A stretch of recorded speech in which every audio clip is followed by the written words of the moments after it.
Professor எல்லாரும் முன்னாலே என்ன அவமானப்படுத்தி கிளாஸ் ரூமை விட்டு வெளில அனுப்பிட்டல ஆத்திரம் அறிவுக்கு சார். நான் உன்னை கிளாஸ் விட்டு வெளியே போக சொன்னதே உன்னை திருத்ததுக்காகத்தான், அவமானப்படுத்துறதுக்காக. ஓ எனப் மேன், பாத்தியா? Gold platinum. நான் நினைச்சா உன்ன மாதிரி 10 ப்ரொஃபசர் வேலைக்கு வாங்குவேன். இன்னொரு தடவை என்ன கிளாஸ் ரூம் விட்டு வெளில அனுப்பிச்ச உன்னை ப்ரொஃபசர்னு கூட பார்க்காம கிளாஸ் ரூம்லயே கழுத்து நிறுத்தி அங்கேயே கொண்டுடுவேன்.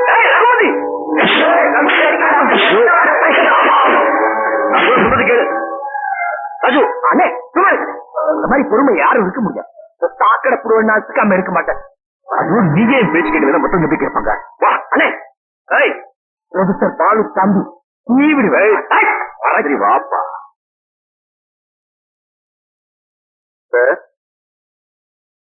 ராமே